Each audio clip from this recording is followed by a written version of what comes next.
I'm going to talk about some effects that are in here as well. So let's start at rehearsal I, and this will be the A theme played by, the saxes, the couple of the clarinets, and the piccolo.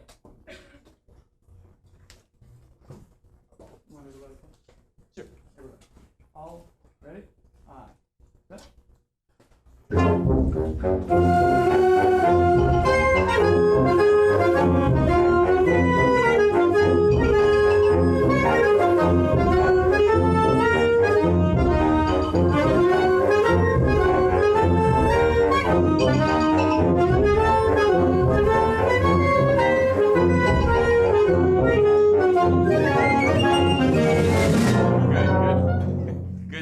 Good job. I have a real leader over here in the clarinet section. You guys play great together, by the way.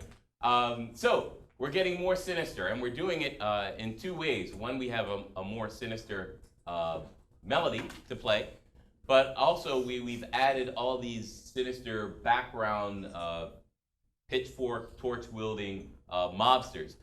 In the bass section, we have this ostinato going, and of course we have probably the most sinister of percussion instruments, the xylophone. It actually has quite a wide range of expression, which I don't think is utilized enough, especially in middle school and high school bands. But xylophone is used a lot in cartoons, right?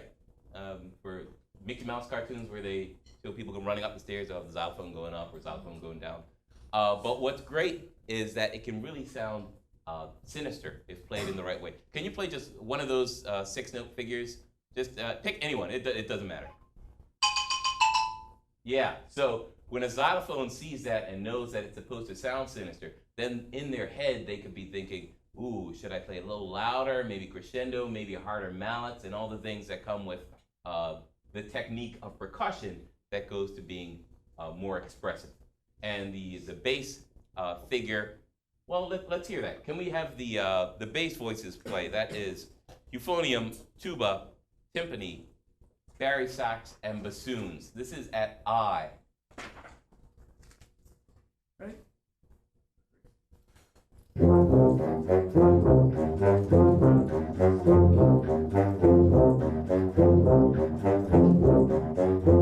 Yeah. So this switches between being major and being slightly minor, if you listen very closely, but it's not too obvious yet. But obviously it's a heavier feel, a darker feel by bringing these low instruments in, juxtaposing the higher xylophone. Now, in the final hurrah, let's say, we include all the different themes, the A theme, the B theme, and the trio theme, or the C theme, all together. And there are notes which push out as sounding wrong, and those are the absolute right notes to play. So, as you're playing this, whenever you hear a note, assuming you're playing the note that's written, whenever you hear a note that sounds wrong, I want you to push through to the next note, or keep pushing through to a note that you find right. What we call that in music is called tension release. It's the whole idea of music having a sense of progression from a moment of tension to a moment of release. This moment of tension lasts for quite a few measures, but it's sprinkled throughout the different voices. So this won't sound like most middle school band harmonizations. That's fine. I want you to enjoy these. We'll start right at J. Right at J. Check the key. Here we go. J. Set.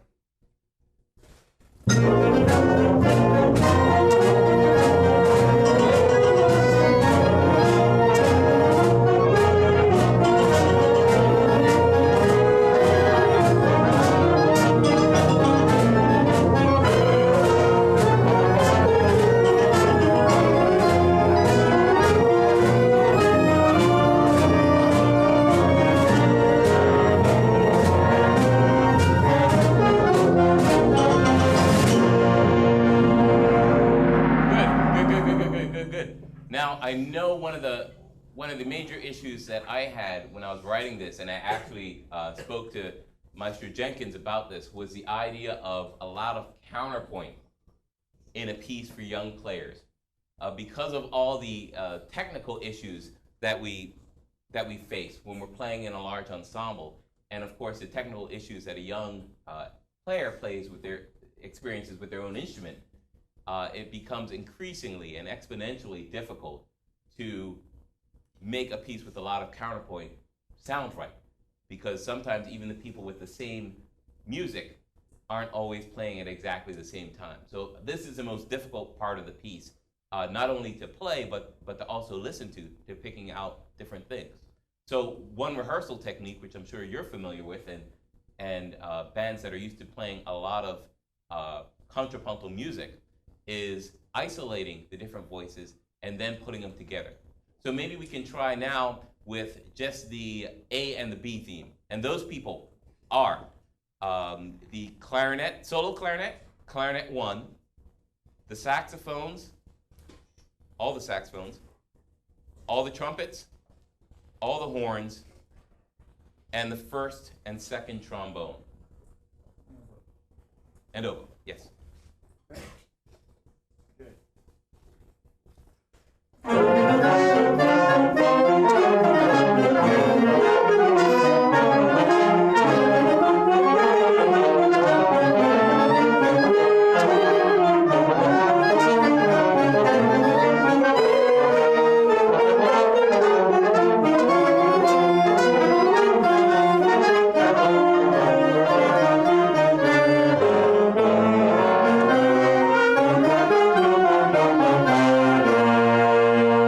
Excellent, excellent.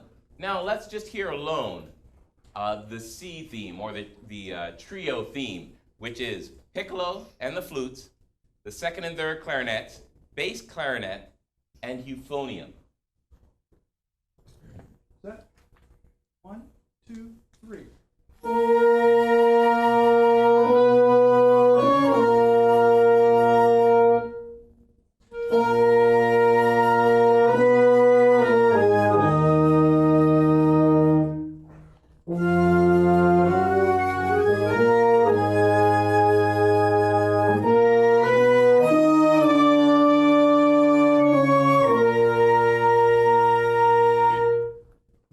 And now we're going to hear them all together. But before I do that, because we're running out of time, I want to just illustrate some of the effects that I think a lot of players can have fun with. One is flutter tongue in the flutes. Flutes, can you flutter tongue on B flat, right above the staff? Let's hear what a flutter tongue sounds like. Very nice, very, very sinister sounding. Another effect is in the percussion. Do we have a Super Bowl mallet available? There's a part in the piece at the very end where the Super Bowl mallet is rubbed against the tam-tam. And all it is a Super Bowl, like you get from a toy store in those bags that bounce all around, on a thin metal piece that's stuck into a wooden dowel. It's very easy to make, costs less than $3 to make, or you can buy them online. But let's hear what that sounds like if we can get the rub just right.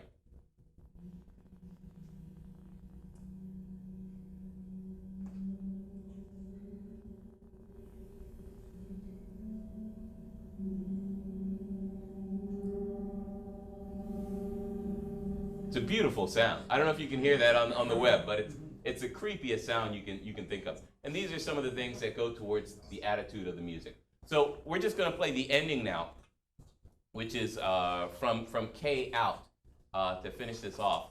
And I know a lot of band directors are overworked and underpaid, and it's hard to schedule pieces on a program and perform the necessary preparation so that each piece sounds good.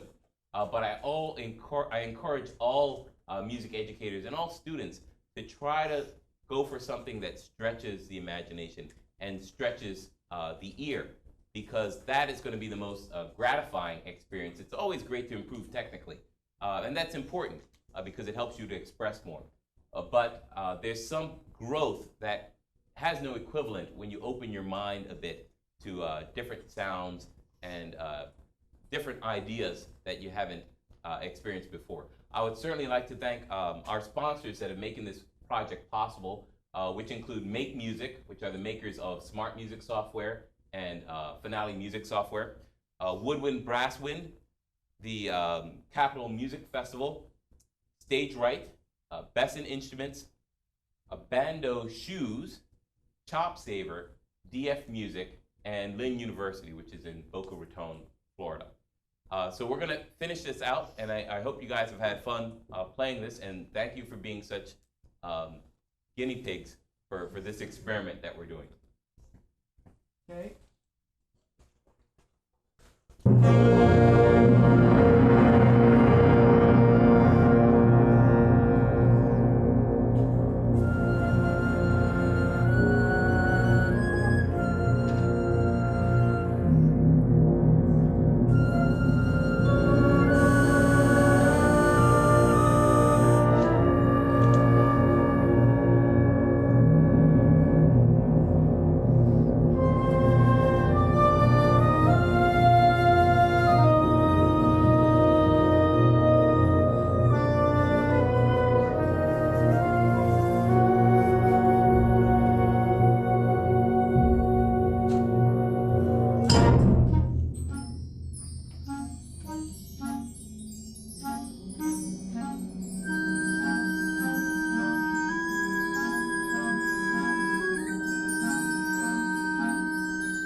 Excellent. Thank you very much. Okay, thank you. Thank you, folks.